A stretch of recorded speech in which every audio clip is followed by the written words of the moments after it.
सामने समाचार पत्रों के महत्वपूर्ण तथ्यों एवं संकल्पनाओं को लेकर आया हूं। आशा करता हूं कि इन सभी से आप वाकिफ होंगे और भविष्य में आगे आने वाली प्रारंभिक एवं मुख्य परीक्षा में इससे लाभान्वित होंगे। फर्स्ट है, 10 बार आईवीएफ विफल रहने के बाद घर में गुजी किलकारी। यह एक सामान्य न्यूज है, लेकिन हम जानेंगे कि आईवीएफ क्या होता है। आईवीएफ क्या होता है? देखिए, आईवीएफ क्या होता है। आईवीएफ तकनीक प्राकृतिक गर्भधारण की प्रक्रिया से थोड़ी अलग है। इसमें महिला के अंडाशय से अंडों को निकालकर लैब में पुरुष के शुक्राणुओं के साथ निषेचित किया जाता है। निषेचन की प्रक्रिया पूरी होने के बाद महिला के गर्भाशय में भ्रूण को प्रत्यारोपित किया जाता है। इसके बाद सारी प्रक्रिया समान गर्भधारण जैसे ही है। इस तकनीक से पैदा होने वाली संतानों और प्राकृतिक रूप से जन्मी संतानों में कोई फर्क नहीं होता है। इनका मानसिक और शारीरिक विकास बिल्कुल समान गर्भधारण से जन्मी संतानों की तरह ही होता है।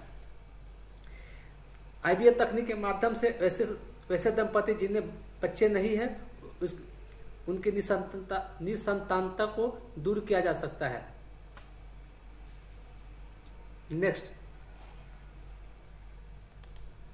देखिए, सिंधु जल बंटवारे पर पुनर्विचार की जरूरत। सबसे पहले हम जानेंगे सिंधु जल समझौता कब हुआ था। सिंधु जल समझौता 1960 ईस्वी में कराची में हुआ था। इस संधि पर भारत के प्रधानमंत्री जवाहरलाल नेहरू एवं पाकिस्तान के राष्ट्रपति मोहम्मद अयूब खान के द्वारा साइन किया गया था, हस्ताक्षर किया गया था। अब हम इसके माध्यम से जानेंगे क्या कहा गया है। पाकिस्तान के संघीय कानून मंत्री आजम नजीम तरार ने एक बयान में कहा है कि सिंधु जल संधि के शर्तों के मुताबिक भारत को रावी नदी के पानी के उपयोग का पूरा अधिकार है। यह संधि पाकिस्तान को कानूनी रूप से बाध्य करती है कि वह पड़ोसी देश की जल आक्रामकता के खिलाफ अंतर्राष्ट्रीय न्यायालय में न जाए। तरार ने पाकिस्तानी संसद में भारत द्वारा पिछले साल भेजे गए एक नोटिस के जवाब में यह बात कही है। भारत ने उसे यह नोटिस सिंधु जल संधि के तहत बन रही भारत की पनबिजली परियोजनाओं पर आपत्ति जताने के लिए भेजा था। आरंभ से ही भारत की यह कोशिश रही है कि पाकिस्तान सिंधु जल संधि के संदर्भ में जिन मुद्दों को उठाता रहा उन्हें उदारतापूर्वक सुलझा लिया जाए। इस विवाद की शुरुआत 2015 ईस्वी में हुई थी, जब पाकिस्तान ने भारत के खिलाफ से किशनगंगा पर निर्माणाधीन पनबिजली परियोजनाओं पर आपत्ति जताई थी, जबकि समझौते के तहत बिजली उत्पादन के लिए इन नदियों के पानी का प्रयोग कर सकता है। विश्व बैंक के मध्यस्थता में 19 सितंबर 1960 ईस्वी को तत्कालीन प्रधानमंत्री जवाहरलाल नेहरू और पाकिस्तानी राष्ट्रपति अयूब खान ने सिंधु जल समझौते पर हस्ताक्षर किए थे। इसके अंतर्गत पूर्वी क्षेत्र के 3 नदियों ब्यास, रावी एवं सतलज की जल राशि पर नियंत्रण भारत को सुपुर्द किया था और पश्चिमी क्षेत्र की नदियों सिंधु, चेनाब और झेलम पर नियंत्रण की जिम्मेदारी पाकिस्तान को सौंपी गई थी।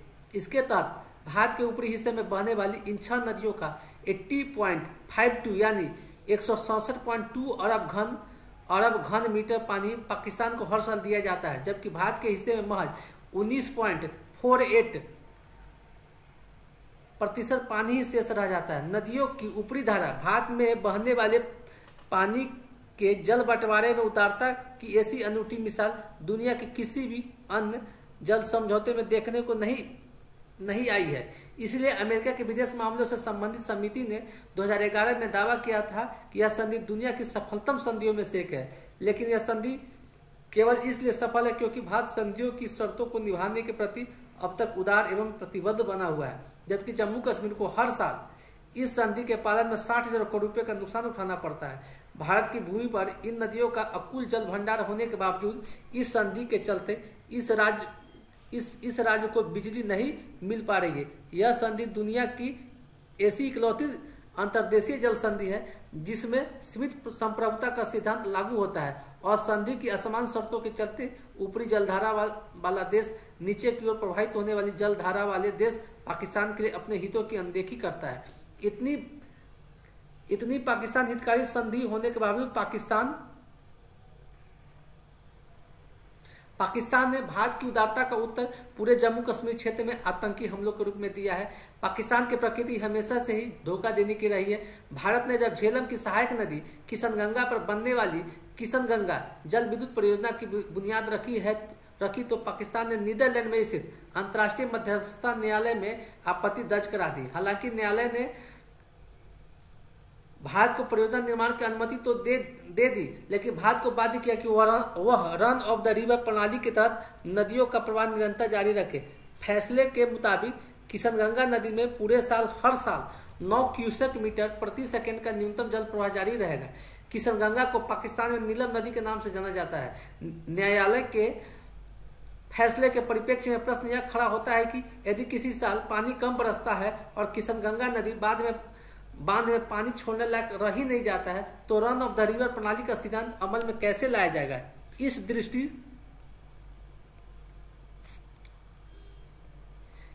से यह फैसला सिंधु जल समझौते की संकीर्ण व्याख्या है। कालांतर में पाकिस्तान को यदि इस फैसले के मुताबिक पानी नहीं मिलता है तो उसे यह कहने का मौका मिलेगा कि भारत मध्यस्थता न्यायालय के आदेश का सम्मान नहीं कर रहा है, इसलिए भारत को सिंधु जल बंटवारे पर पुनर्विचार की जरूरत है। शिमला समझौते में स्पष्ट उल्लेख, शिमला समझौता 1972 ईस्वी में हुआ था। शिमला समझौते में स्पष्ट उल्लेख है कि पाकिस्तान अपनी जमीन से भारत के खिलाफ आतंकवाद को फैलाने की इजाजत नहीं देगा, किंतु पाकिस्तान इस समझौते का खुला उल्लंघन कर रहा है। लिहाजा पाकिस्तान को उसी की भाषा में जवाब देने के नजरिए से भारत को सिंधु जल संधि को ठुकराकर पानी को हथियार के रूप में इस्तेमाल करने की जरूरत है। पाकिस्तान की 2.6 लाख एकड़ कृषि भूमि यदि इन्हीं नदियों के जल से सिंचित होती है, उनके पेयजल का भी प्रमुख स्रोत ये नदियां ही है। यदि भारत कूटनीतिक पहल करते हुए इन नदियों का जल अवरुद्ध कर दे तो पाकिस्तान की कमर टूट जाएगी। इस संधि के चलते जम्मू कश्मीर को जनता को पानी के उपयोग के मौलिक अधिकार से भी वंचित होना पड़ रहा है। इसलिए पाकिस्तान के आतंक को माकूल जवाब देने के लिए भारत सरकार को सिंधु जल संधि को कूटनीतिक अस्त्र के रूप में इस्तेमाल करने की जरूरत है। इस टॉपिक का इस्तेमाल भारत पाकिस्तान संबंध एवं अंतर्राष्ट्रीय संबंधों में उपयोग किया जा सकता है।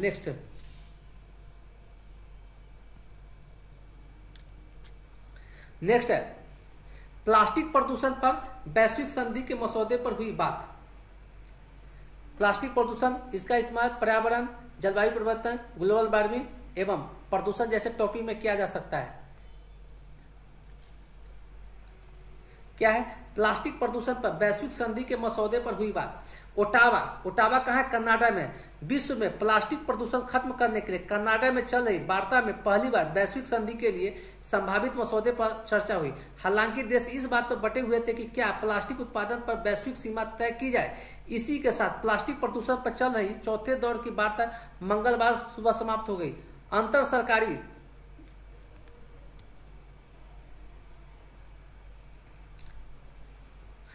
सरकारी वार्ता समिति के प्रतिनिधियों और पर्यवेक्षकों ने इसे स्वागत योग्य संकेत बताते हुए कहा कि बातचीत अब विचार के स्तर से आगे बढ़कर इस बात पर हो रही है कि संधि में किन शब्दों को शामिल किया जाए। ओटावा सत्र की समाप्ति पर समिति संधि पर काम जारी रखने पर सहमत हुई है। संधि पर आखिरी बैठक इसी वर्ष दक्षिण कोरिया में होनी है।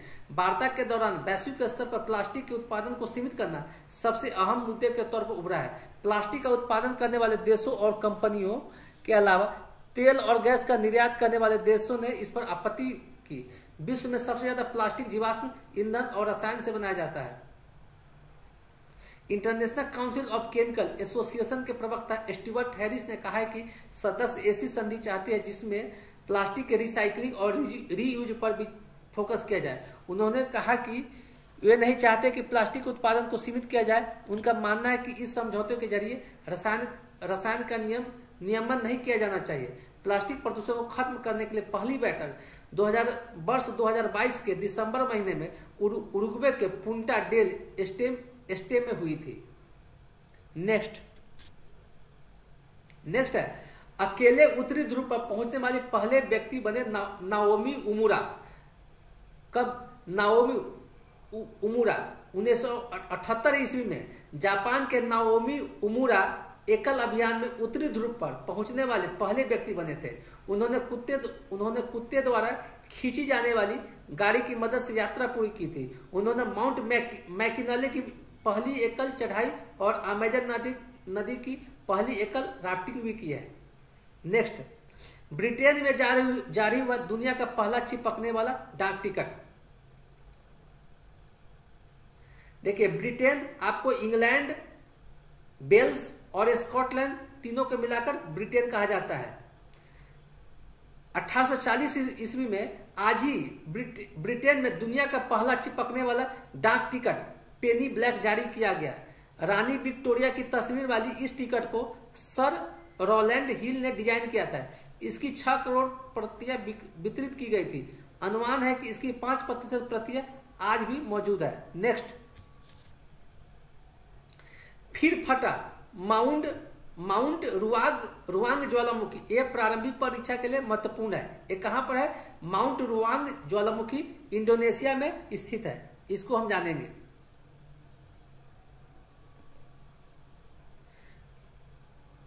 देखिए, इंडोनेशिया के नॉर्थ सुलावेसी प्रांत में माउंट रुआंग ज्वालामुखी एक बार फिर फटा है। यही आपको पीटी में क्वेश्चन पूछा था, माउंट रुआंग ज्वालामुखी किस देश में अवस्थित है? तो इंडोनेशिया में अवस्थित है। नेक्स्ट, आसपास वायु प्रदूषण से बढ़ सकता है अल्जाइमर का खतरा। वायु प्रदूषण के क्या नकारात्मक पक्ष है, वायु प्रदूषण से क्या क्या समस्याएं होती है, उसके बारे में इसमें जानेंगे। देखिए, बढ़ता वायु प्रदूषण स्वास्थ्य पर बुरा प्रभाव डाल रहा है। इसके चलते स्वास्थ्य संबंधी कई समस्याएं खड़ी हो रही है। कई अध्ययनों में यह बात साबित भी हो चुकी है कि अब एक नए अध्ययन में पाया गया है कि वायु प्रदूषण वाले माहौल में लंबे समय तक रहने से भूलने की बीमारी अल्जाइमर का खतरा भी बढ़ सकता है। यह पहले से ज्ञात है कि वायु प्रदूषण के चलते श्वसन और हृदय संबंधी रोगों का जोखिम बढ़ सकता है। बेल्जियम की एंटवर्प यूनिवर्सिटी और नीदरलैंड्स की ग्रोनिंगन यूनिवर्सिटी के शोधकर्ताओं ने ब्रेन ऑटोप्सी के विश्लेषण के आधार पर यह दावा किया है कि उन्होंने न्यूरो संबंधी समस्या से पीड़ित 4 लोगों के मस्तिष्क के विभिन्न हिस्सों को परखा और ब्लैक कार्बन पार्टिकल्स की मौजूदगी के अल्जाइमर रोग की पुष्टि की। JAMA नेटवर्क ओपन पत्रिका में प्रकाशित अध्ययन के नतीजों के अनुसार ओल्फैक्टरी बल्ब, गंध की अनुभूति में मदद करने वाला भाग समेत थैलेमस, मस्तिष्क का सूचना रिले स्टेशन, प्रीफ्रंटल कॉर्टेक्स, मानव संज्ञानात्मक क्षमताओं के लिए जिम्मेदार, और हिप्पोकैम्पस, सीखने और स्मृति से जुड़ा भाग में उच्च मात्रा में ब्लैक कार्बन पार्टिकल्स की मौजूदगी पाई गई है। शोधकर्ताओं के अनुसार अध्ययन के साक्ष्यों से यह जाहिर होता है कि वायु प्रदूषण के कारण मानव मस्तिष्क में दाखिल हो सकते हैं और मस्तिष्क के महत्वपूर्ण हिस्सों में जमा हो सकते हैं। वीडियो पसंद आए तो वीडियो को लाइक करें, चैनल को सब्सक्राइब करें तथा अपने चैनल को अपने मित्रों में भी शेयर करें ताकि इसका लाभ आपके अन्य मित्रों को भी हो सके। धन्यवाद।